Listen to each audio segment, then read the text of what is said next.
अपने संघ के कार्य के 100 साल पूरे होने जा रहे हैं। 1925 की विजयादशमी से 26 की विजयादशमी तक हम इस उपलक्ष्य में कुछ योजनाएं लेकर काम करने वाले हैं।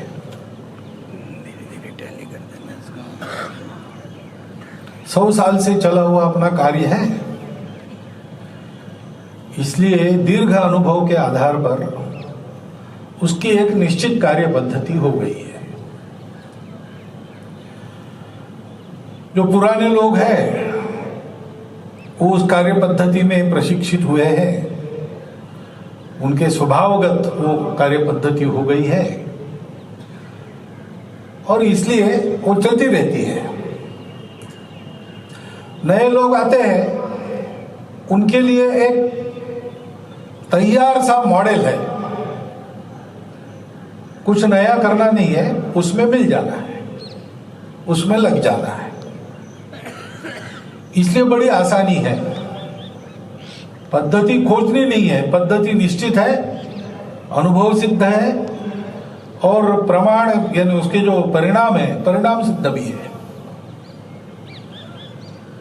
परंतु ऐसा जब दीर्घकाल तक एक ही पद्धति लेकर हम काम करते रहते हैं, करना तो आवश्यक है,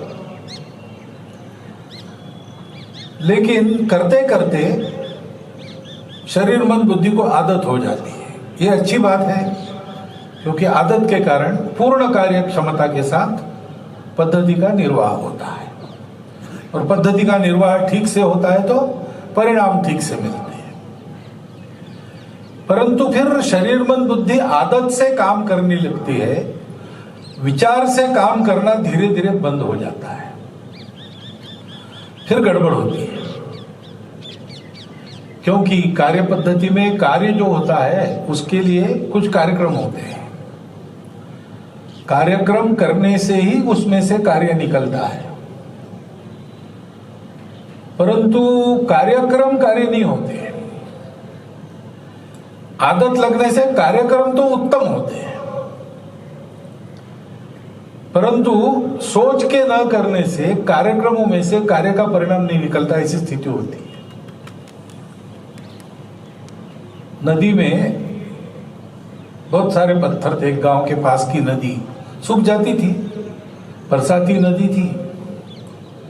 वहां बैठकर एक आदमी रो रहा था, तो वहां से एक महात्मा निकल रहे थे। उस आदमी को पूछा, भैया क्यों रो रहे हो? उसने कहा, क्या करें महाराज जी, पैसा नहीं है, बच्चों को खिलाने के लिए कुछ नहीं है, घर में सब रो रहे हैं भूख के मारे, मैं उनको खिला नहीं सकता, मुझे वो देखा नहीं जाता और मर भी नहीं सकता क्योंकि उतना धैर्य नहीं है, तो रोने की सिवा मेरे हाथ में क्या है? तो महात्मा जी ने कहा, भाई रोते क्यों हो, ये नदी, तो बोले वही नदी के किनारे ही तो रो रहा हूं, इसमें भी पानी नहीं है, कम से कम डूब के मर जाता है। अब ऐसी बात नहीं, इसमें पत्थर ही पत्थर है, लेकिन उसमें एक पत्थर पारस का पत्थर, वो ढूंढ लो। पारस का पत्थर वो होता है जो लोहे से लग जाए तो लोहा सोना बन जाता है। तो एक पत्थर ढूंढ लो, तुम्हारा दारिद्र्य दूर हो जाएगा।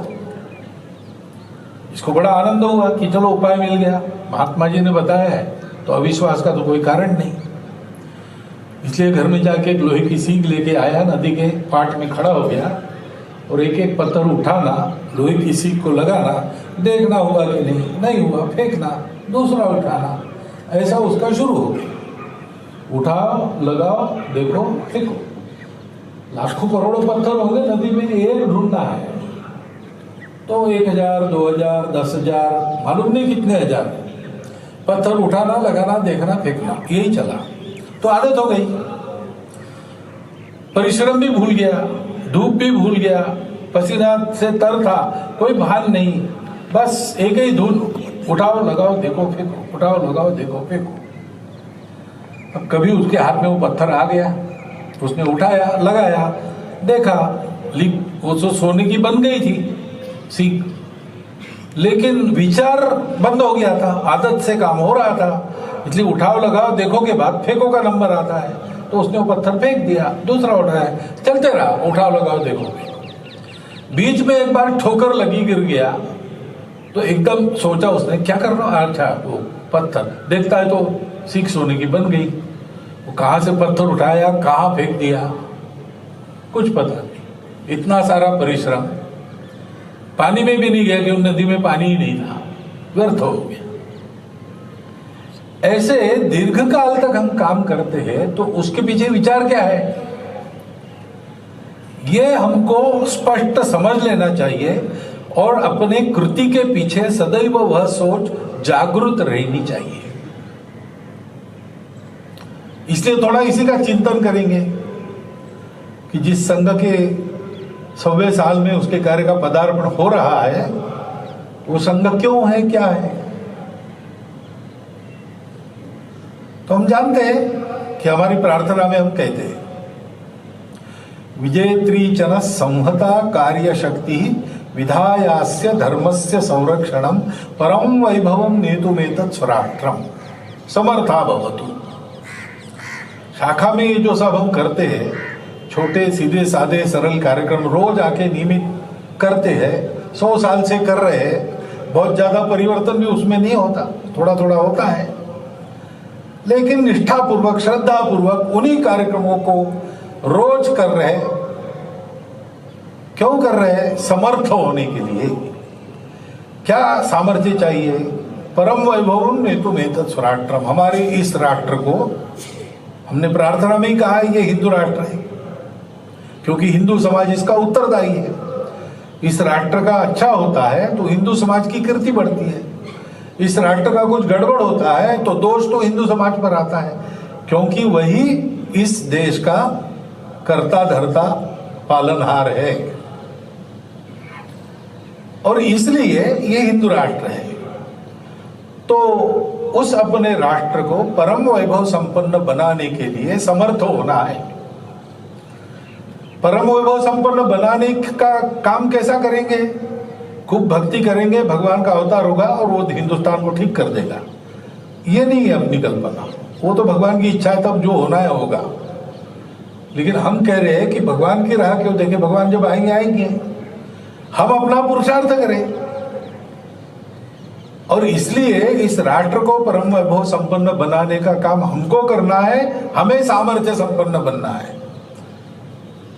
लेकिन हम सबको ऐसा होना चाहिए। एक आदमी का ये काम नहीं है, एक संगठन का भी ये काम नहीं है, पूरे समाज को योग्य बनना पड़ेगा। संपूर्ण हिंदू समाज को संगठित हमको करना है, क्योंकि पूरा समाज जब किसी बात के लिए खड़ा हो जाता है तो उसको जीत सके या उसको परास्त कर सके, ऐसी कोई शक्ति नहीं होती। ये काम है वो सीधे सरल रास्ते से, हम तो सीधे सरल रास्ते से ही चलेंगे, लेकिन इसमें बाधा लाने वाले बहुत लोग हैं, हम जानते हैं। परिस्थिति हम सब देख रहे हैं, बहुत उसका वर्णन करने की आवश्यकता नहीं, आपको डराने की भी आवश्यकता नहीं।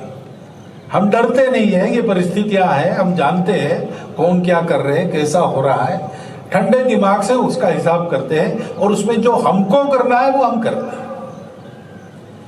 और इसलिए हमें संपूर्ण समाज की शक्ति को खड़ा करना है, क्योंकि पूरा समाज खड़ा होता है तो इन बाधाओं के बावजूद हम अपने कार्य को यशस्वी करेंगे। एक संगठन के नाते अकेले हो जाएंगे तो नहीं होगा, कोई महापुरुष पर हम अवलंबित रहेंगे तो नहीं होगा। महापुरुष बहुत हो गए अपने देश में आज तक, फिर भी हम इस हालत में क्यों हैं? तो राष्ट्र का परम वैभव ये पूरे समाज की योग्यता पर निर्भर करता है। जो जो महापुरुष आए, अवतार आए, विचार देने वाले लोग आए, उन्होंने स्वयं तो काम किया ही, लेकिन उन्होंने समाज को योग्य बनाने के लिए नए विचार दिए। उसको समाज ने जितने प्रमाण में ग्रहण किया उतने प्रमाण में सफलता मिली। इतिहास देखेंगे हमारे ध्यान में आए। और इसलिए हम कहते हैं विजेत्री चना संहता कार्य शक्ति, हमारी यानी हमारे पूरे समाज की संगठित कार्य शक्ति के आधार पर। आज हमारा विरोध करने वाले लोग भी थोड़े बहुत होंगे, लेकिन उनको भी, क्योंकि हमारा समाज है पूरा, आज ना कल उनको भी इसमें सम्मिलित करना है, संगठित करना है। समाज में अलग प्रभावी गुट हम नहीं बना रहे, पूरे समाज को ही ऐसा बनाएंगे। और ये करते समय अंग्रेजी में कहते हैं बाय हुक और क्रूक, या एक कहावत चलती है everything is fair in love and war. ऐसा हमारा विचार नहीं है। बाय हुक और क्रूक नहीं, धर्म का संरक्षण करते हुए। Everything is not fair in love and war, fair is always fair. और इसलिए हम जो काम करेंगे वो काम करने में जो हमारा धर्म है वो सुरक्षित रहे। हमारा धर्म जिसको हिंदू धर्म कहते हैं वास्तव में मानव धर्म है, विश्व धर्म है, सबके कल्याण की कामना लेकर चलता है। सर्वेपि सुखिनः सन्तु ऐसा कहता है, और उसके लिए स्वयं को जैसा होना चाहिए वैसा होता है, मनुष्य को जैसा होना चाहिए, समाज को जैसा होना चाहिए, समाज को सृष्टि के साथ जैसा बरतना चाहिए, ये सारा देख के चलने वाला हमारा धर्म है, वो विश्व धर्म है। वो धर्म पूजा पाती और खान पान इसमें लटका नहीं है। ये सब अलग अलग होते हैं, हम जानते हैं, लेकिन इन सबको स्वीकार करते हुए हम चलते हैं। हम सर्व समावेशक है, हम सबको अपना मानने वाले हैं, वसुधैव कुटुंबकम मानने वाले हैं, विश्वम भवति एकम नीडम ऐसा कहने वाले हैं, सारा विश्व एक पूरा घर परिवार बने ऐसा चाहने वाले लोग हैं। उस धर्म का संरक्षण करते हुए हमारी संवद कार्य शक्ति जो विजेत्री है, जो कभी पराजित नहीं होगी, हमेशा विजयी होगी, उसके आधार पर अपने राष्ट्र को परम वैभव संपन्न बनाएंगे। ये संकल्प लेके हम शाखाएं चलाते हैं, ये संकल्प लेके हम संघ खड़ा करते हैं।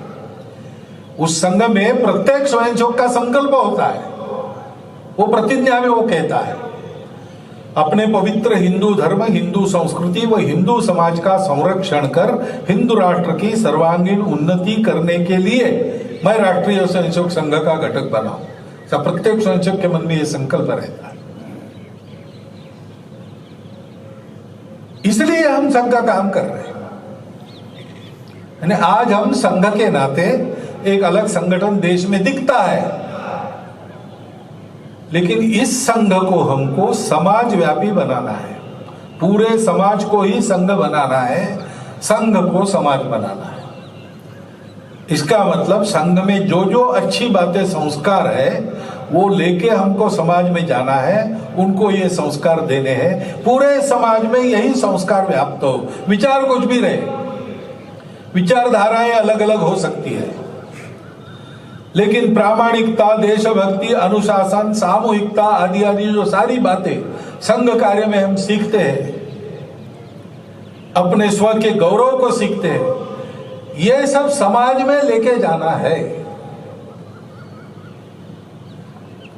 समाज में इसको हमको प्रवर्तित करना है, पूरे समाज को ऐसा बनाना है। और इसलिए करना क्या है? संरक्षण करना है। संरक्षण कैसे होता है? एक तो बात साफ है, सबको समझ में आती है कि संरक्षण करना है यानी कोई आक्रमण हो रहा है, तो आक्रमण हो रहा है तो उसका प्रतिकार करना, उससे लड़ना, उसको परास्त करना। कुछ खोया है तो वापस लेना, जो अपना है वो अपना है। परंतु ये भी प्रतिकार कैसे होता है? और केवल इससे होता है क्या? हमारे देश में आक्रमणों का तांता लगा, शक, हूण, कुषाण, यवन, उसके बाद इस्लाम, उसके बाद ईसाइयत, यूरोप, इनका आक्रमण हुआ। हर बार हमने प्रतिकार किया, सबको परास्त किया, परंतु बार बार आक्रमण क्यों हुआ और बार बार हम परास्त क्यों हुए? और अगर हुए हैं और वैसे ही रहे तो आगे भी ऐसा नहीं होगा, इसकी क्या गारंटी? और इसलिए हम सोचते हैं कि प्रतिकार जो होता है वो एक अंग है, छोटा अंग है, लेकिन प्रतिकार करने वालों की क्षमता, जिस बात के लिए वो प्रतिकार कर रहे हैं उस बात का उनमें होना, ये महत्व की बात है। केरल में एक लोक कथा चलती है। एक राजा था, उसका एक पुत्र था, उसका नाम उदयनन। तो राजा ने उसको भेजा गुरुकुल में, प्रजा की रक्षा करनी है तो युद्ध विद्या सीख के आओ। तो आचार्य परशुराम जी की युद्ध विद्या सिखाने वाले 21 आचार्यों का गुरुकुल था वहां पे, 20 आचार्य, एक प्रधानाचार्य, उसमें वो गया।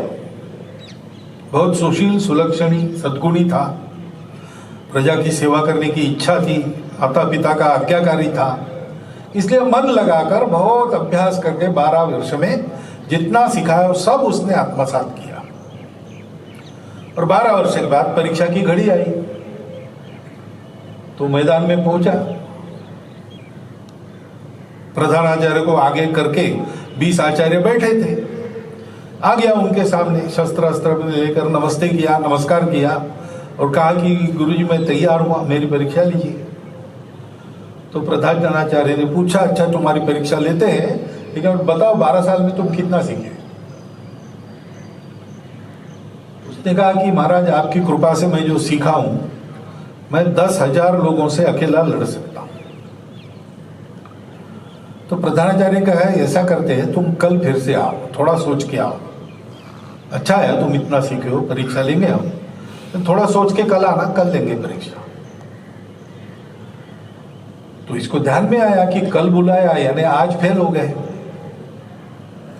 तो कहाँ गड़बड़ हो गई, सोचता रहा रात भर। तो उसको ध्यान में आया, दूसरे दिन पहुंचा और वही प्रश्न किया कि बताओ आप कितना सीखे हो?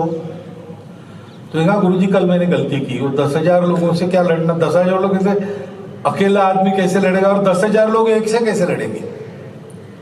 चारों ओर से घेरा डाल के भी 10,000 आदमी अगर भिड़ जाएंगे एक पर, तो 10,000 लोगों के मार तो उस तक नहीं पहुंचता, तो आपस में ही टकरा जाएंगे। हम लोग जानते हैं, तृतीय वर्ष तक हम शिक्षा लेते हैं तो युद्ध विद्या में आखिरी होता है 1 विरुद्ध 27, क्योंकि सबसे अंदर का जो घेरा है वही मार सकता है, और घेरा अधिक से अधिक 27 लोगों का हो सकता है, इससे ज्यादा हो नहीं सकता।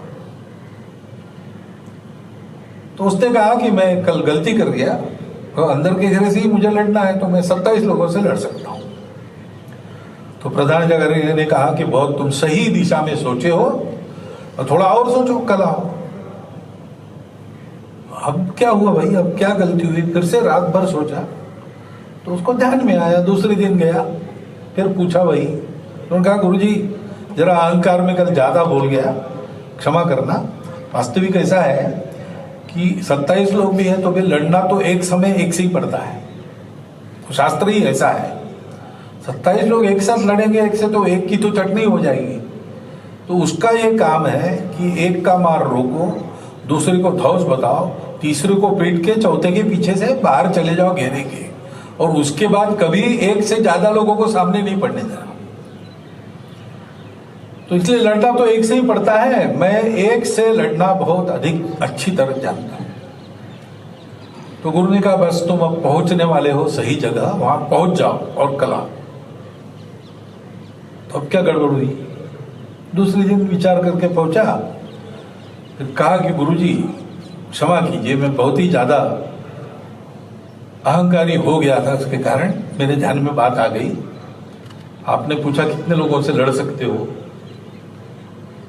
तो मैं तो, आपने तो किसी से लड़ने के लिए मुझे विद्या नहीं दी है, क्योंकि झगड़ालू आदमी नहीं हूं, मेरा स्वभाव झगड़ालू नहीं है, दुनिया में मेरा कोई शत्रु नहीं है, तो मैं क्यों किसी से लड़ूंगा? मैं किसी से नहीं लड़ूंगा, मैं किसी से लड़ नहीं सकता, मेरा स्वभाव ही नहीं है दुश्मनी करने का, तिरस्कार करने का, द्वेष पालने का।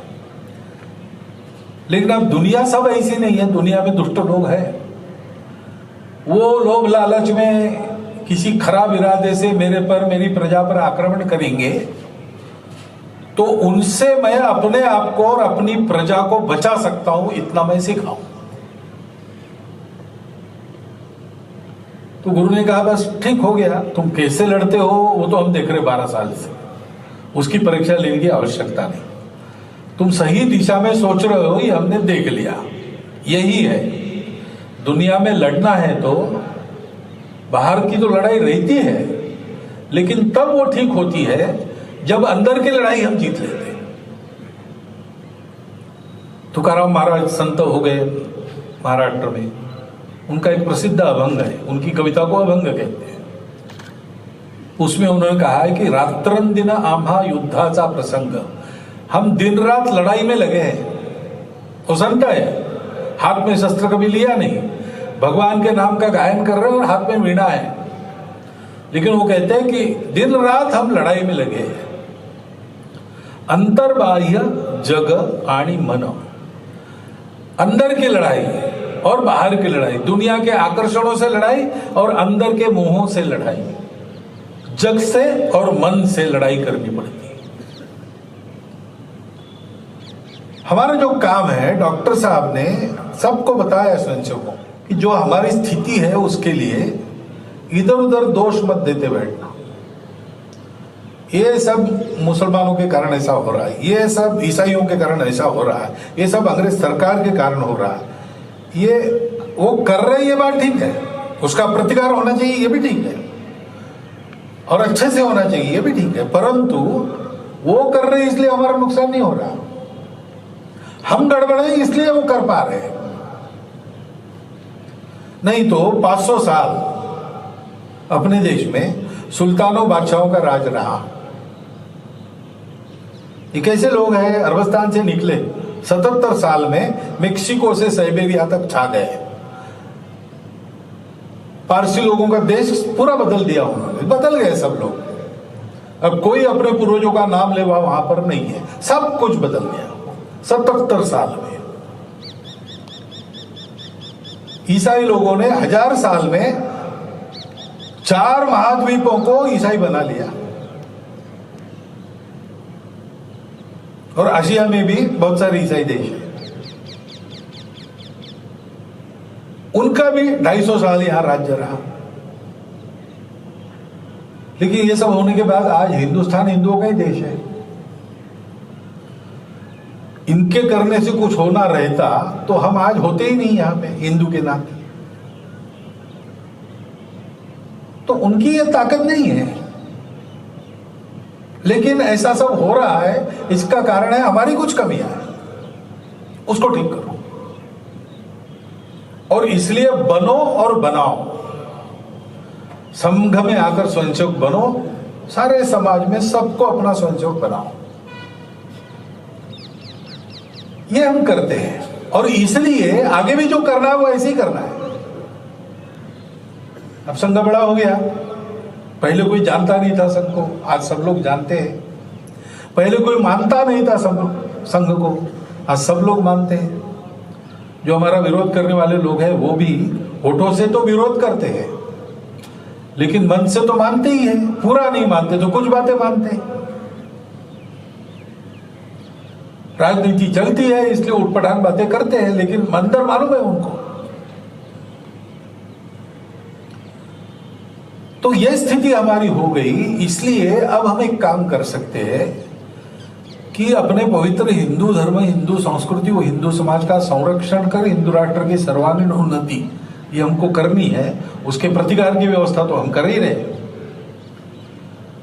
परंतु हिंदू समाज अच्छा पक्का सच्चा हिंदू हो, वो हिंदुत्व पर चले, वो सब हिंदुओं को अपना माने, उसके घर में, उसके परिवार में, उसके सामाजिक जीवन में, उसके अपने जीवन में आचरण हिंदुत्व का हो। ये हमने करना और समाज में ले जाना। शताब्दी तक हम अपने कार्य का विस्तार करेंगे। आपको पता है, विस्तार, दृढ़ीकरण, ये 2 बातें हमने कही है। तो शाखा ले जाएंगे गांव-गांव तक, कम से कम मंडल स्तर तक, और शहरों में, बस्तियों में एक शाखा चाहिए जो पूरे बस्ती को या उस मंडल के सब गांवों को संभाल सके। ऐसी शाखाएं हमको खड़ी करनी। इसका नाम है विस्तार और दृढ़ीकरण। कार्यकर्ता भी उस स्तर के। फिर हम अपना संपर्क बढ़ाएंगे। समाज की सज्जन शक्ति के साथ संपर्क रखेंगे। उसमें कुछ अपने हितैषी है, अपने विचार के हैं, संघ में नहीं है प्रत्यक्ष। उसमें कुछ अपने विचार के नहीं है, लेकिन हमारे विरोधी भी नहीं है, अच्छे लोग हैं। उसमें कुछ लोगों को अपना विचार पसंद नहीं है, लेकिन वो प्रामाणिक है, निस्वार्थ बुद्धि से सेवा में लगे किसी न किसी प्रकार के। और कुछ अपने विरोधी भी होंगे, विरोध करने वाले भी होंगे, लेकिन कुछ कुछ विषयों में हमारे साथ आते हैं। सब लोगों का संघ पर विश्वास है, संघ की साख पर उनका विश्वास है। इन सब लोगों को हम अपने संपर्क में रखेंगे। कुछ हमारे काम में जुड़ जाएंगे हमारे साथ, कुछ के साथ हम उनके काम में जुड़ जाएंगे, कुछ अपना स्वतंत्र अलग काम करते रहेंगे, लेकिन सबकी दिशा एक रहेगी। परम वैभव ने तुम्हें तत्स्वराट विधायास्य धर्मस्य संरक्षण।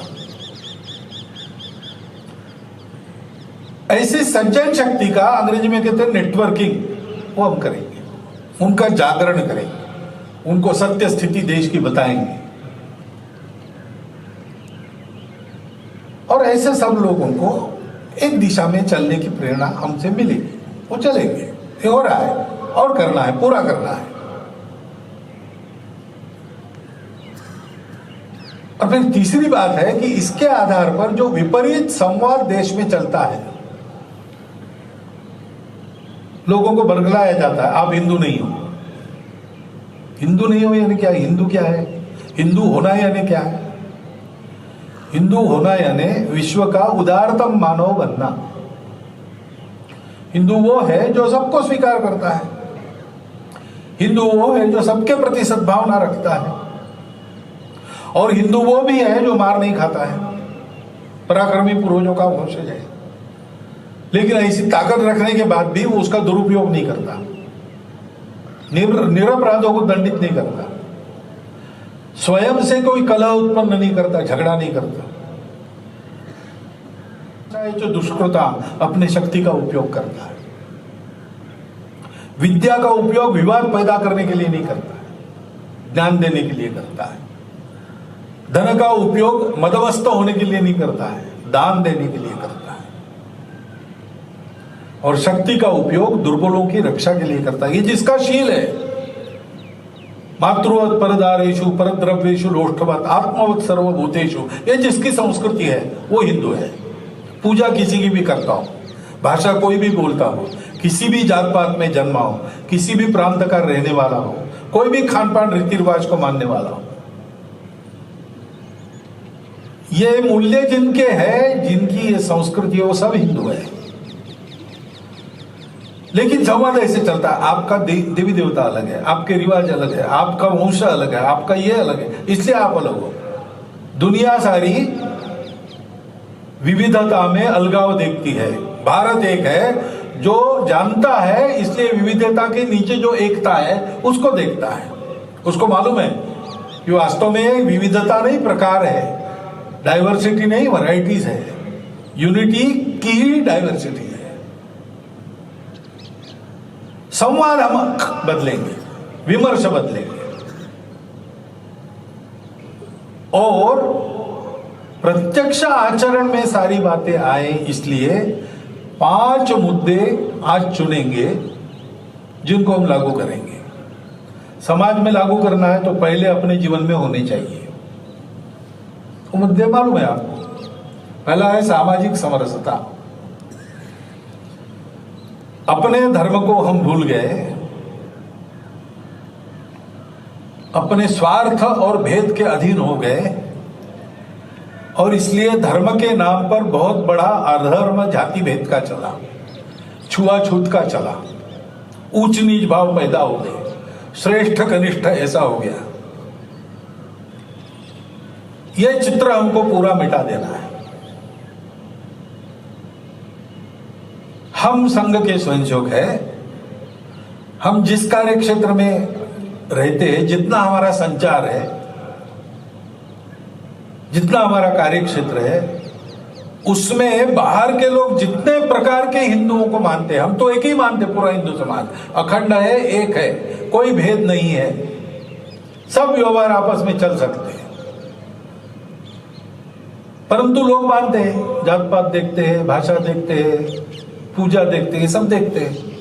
हम वो नहीं देखते, लेकिन लोग देखते हैं। तो हमारे कार्यक्षेत्र में जितने प्रकार हिंदुओं के विश्व मानता है, उन सब में मेरे अपने मित्र होने चाहिए। आना जाना, उठना बैठना जैसे मित्रों का चलता है, एकत्र खाना पीना, रहना, सुख दुख में दौड़ भाग करना, वैसा संबंध मेरा सब वर्गों के हिंदुओं से होगा। ऐसे मेरे मित्र होंगे।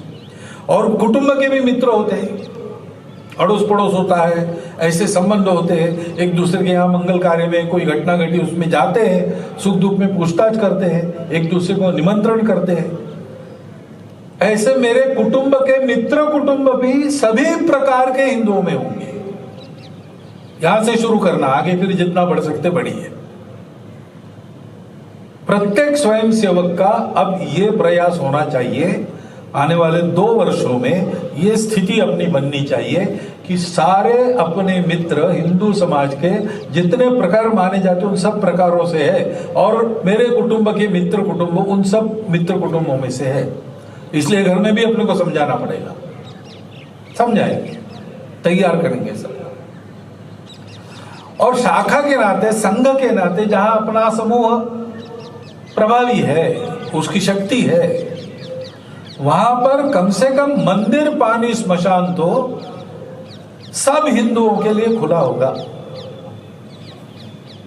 अपने आप पहले से बने हैं, ज्ञाति के स्मशान बने हैं, वो बने, ठीक है, बन गए, ठीक है, लेकिन उसमें किसी हिंदू को इस ज्ञाति का नहीं है इसलिए मना नहीं किया जाएगा। पनघट सबके समान होंगे, किसी को मना नहीं किया जाएगा। पहले से ये चलता आया, तो गांव गांव में अलग अलग कुएं बने हैं, वो अलग अलग रहे, उसमें कोई नहीं, लेकिन वहां पानी सब भर सकते हैं।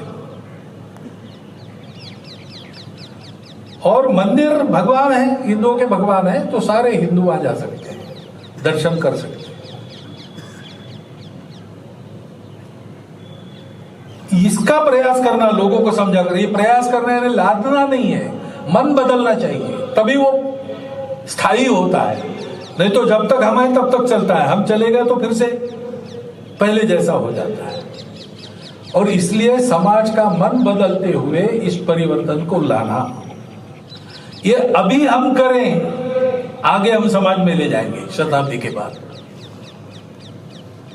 सामाजिक समरसता एक पहलू है। दूसरा पर्यावरण की बात है। हम जानते हैं कि पर्यावरण के बारे में जो होना चाहिए, ऐसा सभी शास्त्र जगत के लोग, साइंटिफिक लोग कहते हैं, सभी बड़े बड़े नेता कहते हैं, समाज में बहुत लोग उपदेश करते हैं उसका। वास्तव में उसको वैसा देखने वाला दुनिया में केवल हिंदू विचार है, क्योंकि हिंदू की परंपरा है, वो सब जगह चैतन्य देखती है, सब जगह परंपरा देखती है।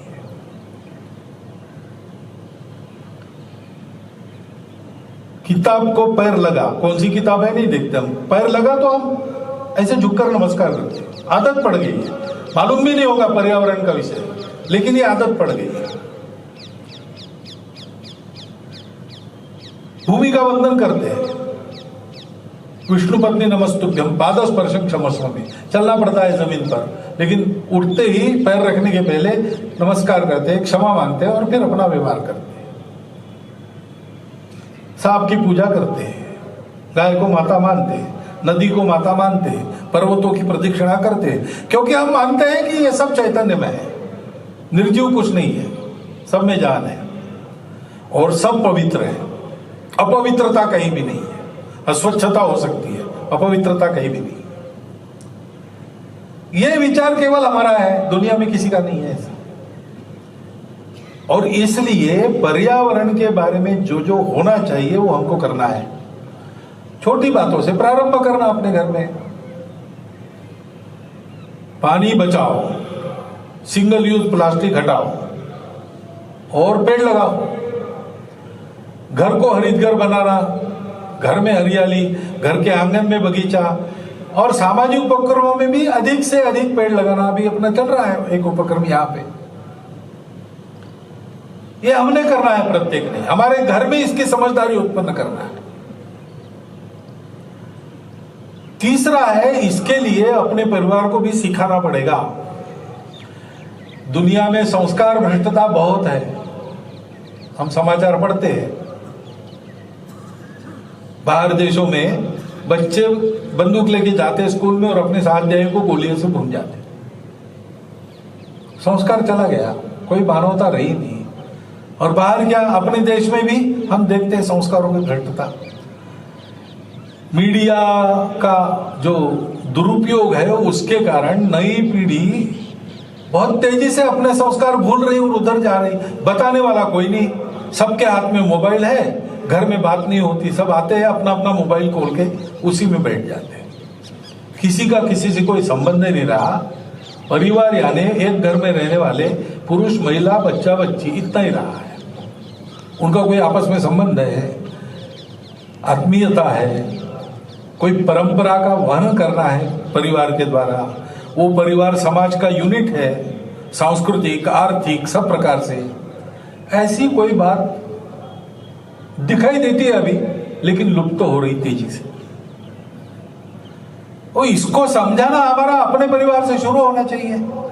इसलिए सप्ताह में एक बार निश्चित समय पर शाम को अपने घरों में सबने रहना, कार्यकर्ताओं ने भी उस दिन अपने घर में उस समय रहना। अपने श्रद्धानुसार घर में भजन पूजन हो जाए, उसके बाद घर में बनाया हुआ भोजन आनंद से करना, मीन मेघ नहीं निकालना। और फिर 2-3 घंटा गपशप करना। गपशप के 2 विषय। पहला है कि अपनी परंपरा क्या है, अपनी यानी अपने कुल की परंपरा, अपने परिवार की परंपरा। उसमें जो अच्छा है, कालो सुसंगत है, वो हमने बचा के रखा है कि नहीं, और जो बदलना चाहिए वो बदला कि नहीं। ऐसे ही अपने देश की परंपरा है, उसमें भी जो कालो सुसंगत है, अच्छा है, हमने बचा के रखा कि नहीं, जो बदलना चाहिए वो बदला कि नहीं, वो कैसे बदलना आवश्यक है और कैसे बचाव करना आवश्यक है, इस पर चर्चा करना। नियम नहीं बताना, चर्चा करना सबने मिलकर। मोबाइल बाहर रख के आना उस समय, और उसमें से कुछ छोटे ही सहमति बनेगी। हाँ, अपने घर में ये होता नहीं है, ये करना चाहिए। अपने घर में ये हो रहा है, उसको बाहर कर देना चाहिए। ऐसा सबकी मिलकर सहमति बनेगी, वो लागू करना।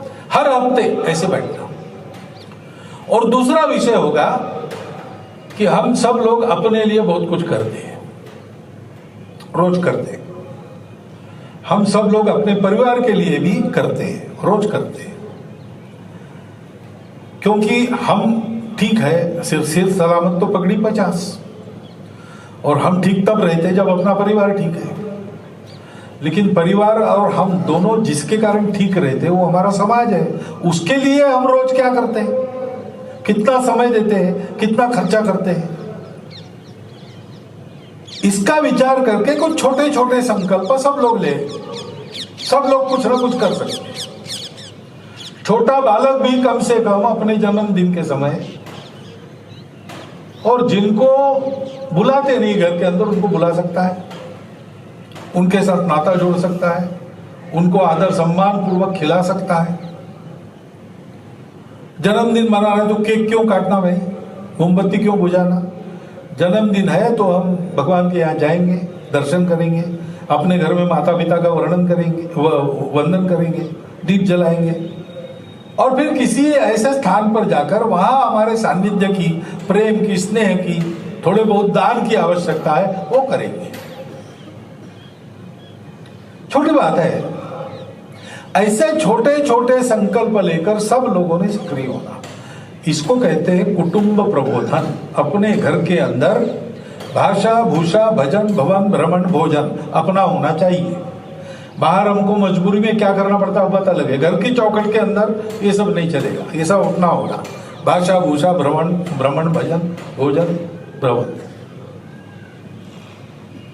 और हमारा परिवार मोहल्ले का आधार रहेगा, क्योंकि वो केवल अपने लिए नहीं जीता। वहां के व्यक्ति केवल अपने लिए नहीं जीते, परिवार और अपना ख्याल तो रखते ही है, लेकिन मोहल्ले का ख्याल रखते, समाज का ख्याल रखते। ये परिवर्तन अपने परिवार में और इन सारे विषयों की समझ उसमें से आनी चाहिए। और महत्व की बात है इसमें स्व का बोध, हम कौन है, स्वदेशी से लेकर तो स्व गौरव तक सारी बातें उसका प्रबोधन होना चाहिए और उसका आचरण होना चाहिए। जो घर में बनता है वो बाहर से नहीं लाना। अगर लाना है तो उस पर रोजगार किसी का चलता है इसलिए लाना अपने यहां। जो अपने देश में बनता है वो बाहर देश का नहीं खरीदता। उसके बिना काम चलाना अगर अपने देश में बनता नहीं है तो, और नहीं ऐसे चले ही नहीं सकता, जीवन आवश्यक है तो ठीक है, अपने शर्तों पर खरीदेंगे। फिजूल खर्चे नहीं करना। मिक्सर बिगड़ गया और डाल दिया कूड़े में, दूसरा नया लेके आए, तो भाई वो रिपेयर हो सकता है कि नहीं पहले देखो।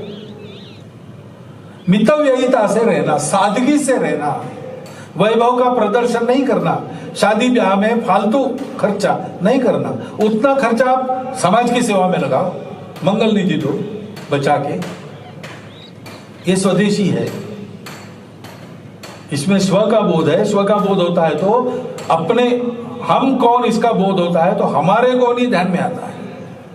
ये सब जो है दुखित पीड़ित लोग वो हमारे अपने हैं, हम उनकी सेवा करेंगे, उन पर उपकार नहीं है। हमारा कर्तव्य हम भूल गए थे, हम करने लगे, हमारे पापों का क्षालन है, ये भाव आता है। और आखिरी बात है नियम पालन करके चलना, नागरिक अनुशासन, नागरिकता बोध। हम इस देश के नागरिक हैं, इस देश में हमारा अपना राज्य तंत्र है, हमने चुनकर दिए हुए प्रतिनिधि है, वो मिलके नियम बनाते हैं हमारे प्रतिनिधियों के नाते, उसका पालन हमको करना चाहिए। छोटी छोटी बातें, टैक्स समय पर भरो, लाल बत्ती मत तोड़ो। आंदोलन वगैरह होते हैं, तंत्र में उसकी सुविधा है, लेकिन आंदोलन करना है तो बस के कांच नहीं फोड़ना, सार्वजनिक संपत्ति को नष्ट नहीं करना, जनजीवन की हानि हो ऐसे नहीं करना। अपना समाज है, उच्छृंखलता यानी आंदोलन नहीं है। धीरे धीरे हम स्वयं ऐसा करें और अड़ोस पड़ोस में बात करके सबका स्वभाव ऐसा बनाए। ये 5 बातें हमने चुनी है अभी सब समाज में ले जाने के लिए। पहले वो हम सब स्वयंसेवकों के जीवन में आनी चाहिए, क्योंकि ये जब हम ले जाएंगे तो उसमें समाज ये नहीं देखेगा कि मोहन भागवत क्या बोल रहे हैं। मोहन भागवत कुछ भी बोल रहे हो, समाज देखेगा कि मेरे पड़ोस में रहने वाला संघ का कार्यकर्ता वो ये सब कर रहा है कि नहीं। वो कर रहा है तो वो अनुकरण करेगा, नहीं तो सुनेगा वाह वाह बहुत अच्छी बात है, ऐसा कहेगा, करेगा नहीं। हमको इसको समाज में ले जाना है। इसलिए आने वाले 1.5-2 साल में ये अपने घर का, अपने जीवन का, अपने सामाजिक क्रियाकलापों का और अपने आजीविका के क्रियाकलाप का ये चित्र बनना चाहिए। एक तरफ नित्य शाखा में आकर अपने आप को योग्य बनाते रहना, समझकर सारे कार्यक्रम करना, उसमें से जो गुण संपादन होता है वो होना चाहिए, उसके लिए उत्कृष्ट होना चाहिए हर कार्यक्रम। तो उसमें आनंद होता है, आनंद से संस्कार होता है। और दूसरी तरफ इन 5 बातों को अपने जीवन के चारों पहलुओं में लागू करते हुए इसके बारे में परिचितों से संवाद करना, ये काम हमको करना है। शताब्दी के बाद इसको समाज में ले जाना है। ये हमारे सामने आज है। सब कुछ करते समय इस विचार को मन में सदैव जागृत रखकर, सजग होकर ये सारे काम करना, इसकी आवश्यकता आज है। उसके अनुसार अपनी योजनाएं बन रही है, उनको यशस्वी करना हम सबके हाथ में है। वैसा हम करें, इतना एक अनुरोध आपके सामने रखता हूं और मेरे 4 शब्द समाप्त कर